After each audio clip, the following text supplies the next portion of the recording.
तो हम लोग फ्रेज और क्लॉज तो जान ही चुके। अब चलिए हम लोग सेंटेंस के बारे में जानते हैं। हालांकि सेंटेंस के बारे में हम लोग पढ़ चुके हैं कि इसमें एक सब्जेक्ट होता है और प्रेडिकेट होता है, लेकिन क्लॉज से इससे रिलेट करके हम लोग जानेंगे कि सेंटेंस क्या होता है।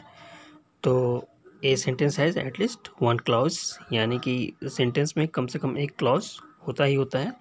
और आप जान चुके हैं कि क्लॉज में एक सब्जेक्ट और एक उसका फाइनाइट वर्ब होता है।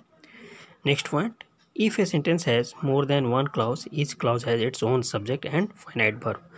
तो सेंटेंस में कम से कम एक क्लॉज होता ही होता है, लेकिन सेंटेंस में एक से ज़्यादा भी क्लॉज हो सकते हैं। अगर किसी सेंटेंस पे एक से ज़्यादा क्लॉज हैं तो हर एक क्लॉज का अपना सब्जेक्ट होगा और अपना फाइनाइट वर्ब होगा। एग्जाम्पल के लिए यहाँ देखिए, the sun rose and the fog disappeared.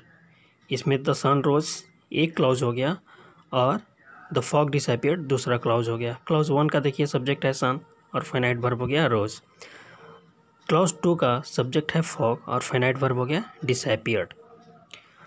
Next point जानते हैं, if there are more than one clause then the clauses are connected with each other by what is called conjunction. अगर किसी sentence में एक से ज़्यादा क्लॉज हैं तो वो क्लॉज जिस चीज़ से जुड़े होते हैं उसको हम लोग कंजंक्शन बोलते हैं। जैसे ऊपर वाले सेंटेंस में the sun rose and the fog disappeared, ये दोनों क्लॉज एंड से जुटे हुए हैं, इस एंड को हम लोग कंजंक्शन बोलते हैं। ठीक इसी तरह दूसरा एग्जाम्पल हम लोग देखते हैं। Corona active cases in Buxar rose to 46 because 11 new corona positive cases came in light from the same area. Corona active cases in Buxar rose to 46। एक क्लॉज हो गया, इसका सब्जेक्ट हो गया कोरोना एक्टिव केसेस और finite verb हो गया रोज। दूसरा क्लॉज बिकॉज से शुरू हो रहा है, because 11 new corona positive cases came in light from the same area. Second clause का सब्जेक्ट हो गया 11 न्यू कोरोना पॉजिटिव केसेस, इसका फाइनाइट वर्ब हो गया केम। और ये दोनों क्लॉज किस चीज़ से जुटे हुए हैं, बिकॉज से, यहाँ बिकॉज कंजंक्शन हो गया।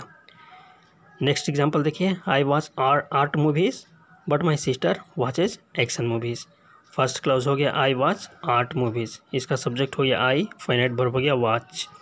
दूसरा क्लॉज हो गया my sister watches action movies, दूसरे क्लॉज का सब्जेक्ट हो गया माई सिस्टर, इसका फाइनाइट वर्ब हो गया वॉचेज। गौर कीजिए, फाइनाइट वर्ब आपको हम बता चुके हैं, फाइनाइट वर्ब वो होता है जो सब्जेक्ट के अनुसार बदलते रहता है।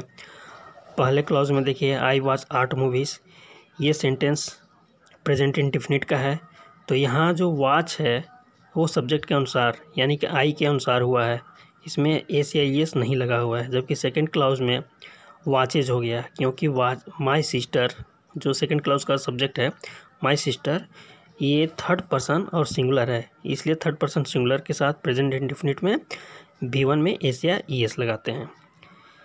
नेक्स्ट एग्जांपल देखिए, Maria works for 7 hours and reads for 10 hours.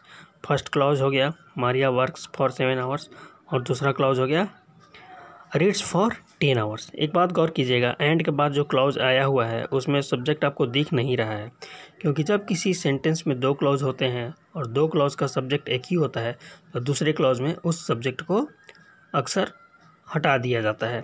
ठीक इसी तरह Maria works for 7 hours and reads for 10 hours, इस सेंटेंस में मारिया ही दोनों क्लॉज का सब्जेक्ट है, इसलिए सेकेंड क्लॉज में मारिया को रिपीट नहीं किया गया है। तो फर्स्ट क्लॉज के लिए सब्जेक्ट हो गया मारिया, फाइनाइट वर्ब है वर्क्स, सेकंड क्लॉज के लिए भी सब्जेक्ट है मारिया और फाइनाइट वर्ब हो गया रीड्स। ये दोनों क्लॉज जुड़े हुए एंड से, एंड हो गया यहाँ conjunction.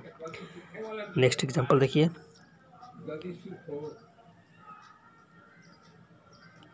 He should wait until the report comes. उसको तब तक इंतज़ार करना चाहिए जब तक रिपोर्ट आ नहीं जाता है।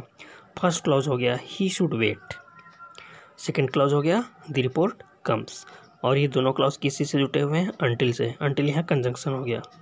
Next example, Ram is an engineer whereas his younger brother is a doctor. First clause हो गया राम इज एन इंजीनियर और सेकंड क्लॉज हो गया his younger brother is a doctor. दोनों क्लॉज किसी से जुटे हुए हैं, वेयर एज से, वेयर एज यहाँ कंजंक्शन हो गया।